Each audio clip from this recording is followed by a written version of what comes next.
नमस्कार। द देसी अड्डा पर आपका स्वागत है। मैं हूं राकेश तिवारी। देखिए, ठंडी चाहे जितनी बढ़ी हो, लेकिन बिहार की राजनीति में जो गर्मी बढ़ी है, वो गर्मी इस ठंडी को पीछे छोड़ दिया है। सब कुछ कंफ्यूजन में है। इतना कंफ्यूजन में है कि बस पूछिए मत।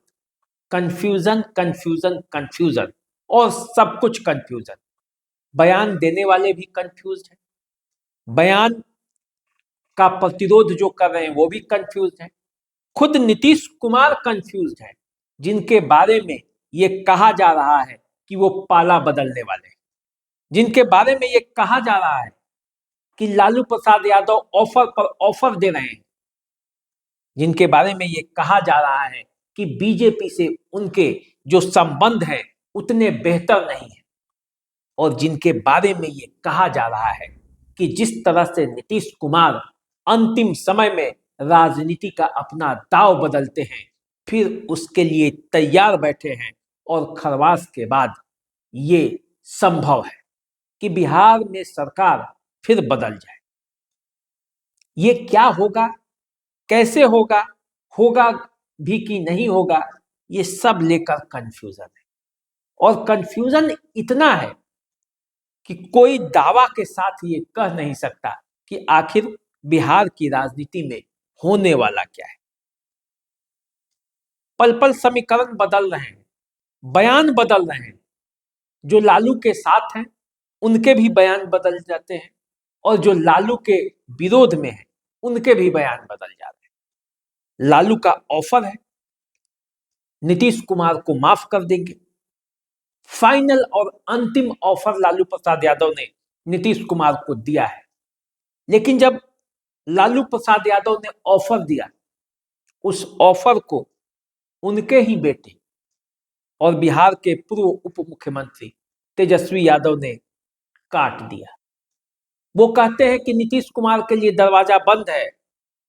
लालू प्रसाद यादव कहते हैं माफी दे देंगे, पहले नीतीश मन तो बनाए, इधर आने की तो सोचे। देखिए पूरा मामला क्या है और बिहार की राजनीति में किस तरह से कंफ्यूजन है, और इस कंफ्यूजन के बीच बिहार के राज्यपाल का शपथ ग्रहण समारोह हो गया है। इन सब के बीच क्या पूरा मामला है, इस पर आज हम चर्चा करेंगे।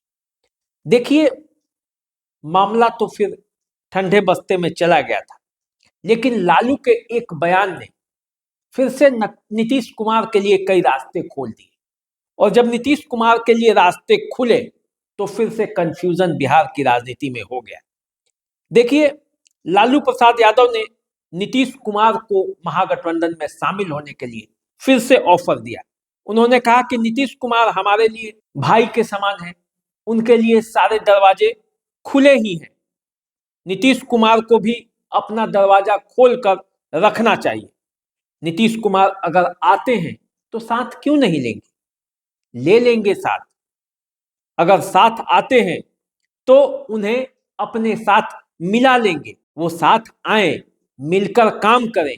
हमेशा भाग जाते हैं, हम माफ कर देंगे। लालू प्रसाद यादव ने यह दावा किया, और लालू के इस बयान के बाद सामने से आकर तेजस्वी यादव ने कहा कि मीडिया के सवालों को जवाब देने के लिए, मामला ठंडा करने के लिए लालू प्रसाद यादव ने ऐसा कहा था। ऐसी बात नहीं है, नीतीश कुमार के लिए दरवाजे उनके बंद हो चुके हैं। प्रतिपक्ष के नेता तेजस्वी यादव ने नए साल पर मुख्यमंत्री को बधाई दी, लेकिन ये दावा भी किया कि इस साल नीतीश कुमार की विदाई तय है। नए साल में नई सरकार आएगी, और नई सरकार का जब चुनाव होगा और वो आएगी तो रोजगार भी देगी, बेरोजगारी दूर करेगी, सब कुछ नया नया होगा। तेजस्वी ने कहा कि नए साल पर हमने संकल्प लिया है कि इस बिहार से बेरोजगारी और पलायन को खत्म करेंगे, नए सरकार बनाएंगे, और ऐसी सरकार बनाएंगे जो पढ़ाई, कमाई, दवाई, सिंचाई, सुनवाई और कार्रवाई करेगी।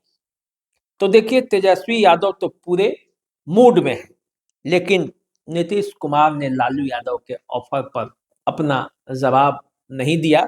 उन्होंने कहा छोड़िए, आरिफ मोहम्मद खान जो बिहार के नए राज्यपाल हैं उन्होंने कहा कि आज शपथ ग्रहण समारोह का दिन है, आज राजनीति छोड़ दीजिए, आज रहने दीजिए।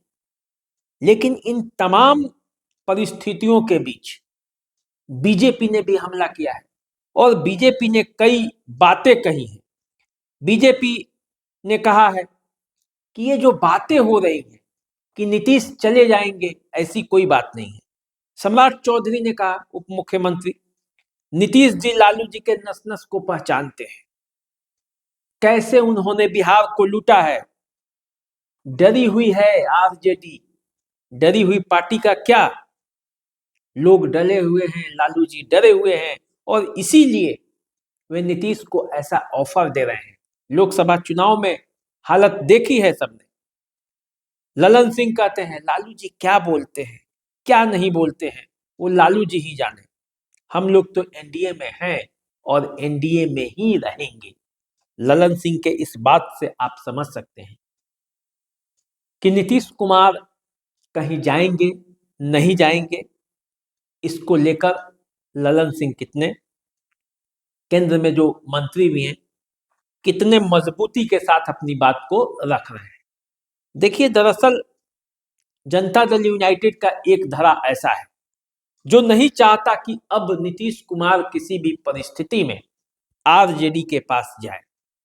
लेकिन नीतीश कुमार की गतिविधि बीजेपी के द्वारा स्पष्ट नहीं कहना कि नीतीश कुमार ही हमारे मुख्यमंत्री होंगे, कोई बड़ा नेता नहीं कहा है।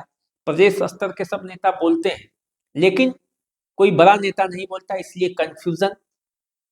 लालू प्रसाद यादव के बयान से कंफ्यूजन, नीतीश कुमार का खुलकर नहीं बोलना कंफ्यूजन, और इस कंफ्यूजन के बीच सब कुछ कंफ्यूज्ड है, क्योंकि जो बिहार के नवनियुक्त राज्यपाल हैं वो भी एक्शन में रहते हैं और उनका एक्शन देखकर ऐसा लगता है कि बिहार में कुछ होने वाला तो नहीं। चर्चाएं ये तो है कि बिहार में बीजेपी अब नहीं चाहती कि नीतीश कुमार बिहार के मुख्यमंत्री की कुर्सी पर अब आगे जाए। बीजेपी को अपना मुख्यमंत्री चाहिए। तेजस्वी यादव चाहते हैं कि हम अपना मुख्यमंत्री हम खुद बन जाए, आरजेडी का शासन आ जाए। नीतीश कुमार बिहार की राजनीति के माहिर खिलाड़ी हैं, वो भी जानते हैं कि कैसे साधना है राजनीति को, इसलिए वो भी कंफ्यूजन में ही रखते हैं, कंफ्यूजन को दूर करने का प्रयास नहीं करते। और कंफ्यूजन को दूर करे भी तो उन पर विश्वास कौन करेगा, क्योंकि अब तक जितने बार नीतीश कुमार ने ये कहा है कि हम इधर ही हैं, उसके बाद भी नीतीश कुमार पलट गए हैं। पार्टियां चाहे जितनी भी दरवाजा बंद कर ले, लेकिन नीतीश कुमार के लिए वो दरवाजा खुल जाता है। आरजेडी ने भी कई बार बंद किया दरवाजा और आरजेडी ने भी कई बार खोला है। बीजेपी ने भी कई बार दरवाजा बंद किया और बीजेपी ने भी कई बार दरवाजा खोला है। इसीलिए अब दरवाजा बंद होने और दरवाजा खोलने के जो बात होती है उस पर किसी को विश्वास होता नहीं है। खासकर राजनीति का विश्लेषण जो करने वाले हैं, उनको इस बात से कोई अंतर नहीं पड़ता कि कौन नेता अब क्या बयान दे रहा है, कब कौन पलट जाएगा, कोई जानता है बिहार की राजनीति में। इसीलिए तो कितना कंफ्यूजन है। और इस कंफ्यूजन के बाद जो इस बात की चर्चा हो रही है कि सबको कंफ्यूज्ड करके नीतीश कुमार फिर से पाला बदल लेंगे क्या? क्या लालू यादव ने इशारा दे दिया है क्या? क्या तेजस्वी यादव ये जानबूझकर कह रहे हैं क्या कि नहीं, उनके लिए दरवाजे बंद हो गए हैं ताकि सबकी नजर उन पर न जाए, तेजस्वी यादव के ऊपर न जाए और तेजस्वी यादव कोई गेम करने में सफल हो जाए? क्या खरमास बाद फिर सरकार बदल जाएगी क्या? क्या नीतीश कुमार अंदर ही अंदर सेट कर लिए हैं क्या? क्या आरिफ मोहम्मद खान को इसीलिए भेजा गया है कि बीजेपी को यह पता चल गया है कि नीतीश कुमार पाला बदलने वाले हैं? क्या इसी क्या का जवाब खोजने में सब कंफ्यूज है। और इस कंफ्यूजन का अंत तभी होगा जब बीजेपी के किसी बड़े नेता के द्वारा ये स्पष्ट रूप से कह दिया जाए कि नीतीश कुमार ही एनडीए के चेहरा हैं और जब एनडीए जीतेगी तब नीतीश कुमार बिहार के मुख्यमंत्री बनेंगे 2025 के चुनाव के बाद। यदि स्पष्ट रूप से बीजेपी के कोई बड़े नेता जो इसके अधिकृत हैं, यानी कि जेपी नड्डा, अमित शाह और प्रधानमंत्री नरेंद्र मोदी, इन तीनों में से कोई एक ये बयान दे दे तब तो कंफ्यूजन दूर हो जाएगा। जनता दल यूनाइटेड के अंदर जो नीतीश के समर्थक गुट है, उनके अंदर भी यही बेचैनी है कि कहीं बीजेपी खेल न कर दे तो उनकी जो स्थिति है वो कमजोर हो जाएगी, क्योंकि लोग जानते हैं कि नीतीश कुमार उम्र के जिस पड़ाव पर बैठे हैं उस पर अब बहुत कुछ करना उनके लिए संभव नहीं है। फिर भी राजनीति तो शरीर से नहीं दिमाग से होती है, और जब तक नीतीश कुमार का दिमाग चलेगा और जब तक नीतीश कुमार मानसिक रूप से स्वस्थ रहेंगे तब तक बिहार की राजनीति में नीतीश कुमार के मन मर्जी के खिलाफ उनसे कोई काम करवा ले ये हो नहीं सकता, और इसीलिए कंफ्यूजन भी बरकरार है। तो देखिए ये कंफ्यूजन कब तक बरकरार रहता है, कब तक बिहार की राजनीति पर इस तरह का कंफ्यूजन का साया रहता है, इसके लिए आपको थोड़ा इंतजार करना पड़ेगा। हम भी इंतजार कर रहे हैं और आपको हर पल की खबर और हर तरह की खबर आपको बताते रहेंगे। आप हमारे साथ बने रहिए। नमस्कार।